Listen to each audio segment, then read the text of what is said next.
দুর্ভাগ্যজনকভাবে নির্বাচিত সরকার গণভোটের রায় কার্যকর করার ক্ষেত্রে নানা ধরনের ছলচাতুরি এবং টালবাহানার আশ্রয় নিচ্ছে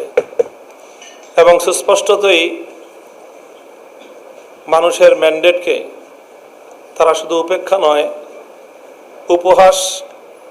এবং জনগণকে অপমানকর নানা ধরনের বক্তব্য জাতীয় সংসদের ভিতরে এবং বাইরে অব্যাহতভাবে তারা দিয়ে চলেছেন। বাংলাদেশের রাজনৈতিক এবং রাষ্ট্রীয় কাঠামোর যে আমূল সংস্কারের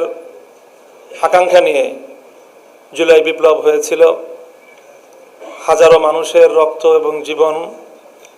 হাজার হাজার মানুষের পঙ্গুত্ব বরণের মধ্য দিয়ে ফ্যাসিবাদ বিরোধী, বৈষম্য বিরোধী যে আন্দোলন বাংলাদেশে পরিচালিত হয়েছে এবং সেই জুলাই অভ্যুত্থান পরবর্তী বাংলাদেশে যে জন আকাঙ্ক্ষা তৈরি হয়েছিল, অন্তর্বর্তীকালীন সরকার বিভিন্ন রাজনৈতিক দলগুলোর সাথে দীর্ঘ মতবিনিময়ের মাধ্যমে তারা যে সংস্কার প্রস্তাবনা তৈরি করেছে, আমাদের প্রত্যাশা ছিল যে নির্বাচন পরবর্তী সময়ে অন্তত সংস্কার বিষয়ে জাতীয় ঐক্যমত্য থাকবে, সরকার এবং বিরোধী দল আন্তরিকভাবেই সংস্কার প্রস্তাবনাগুলো বাস্তবায়ন করবে।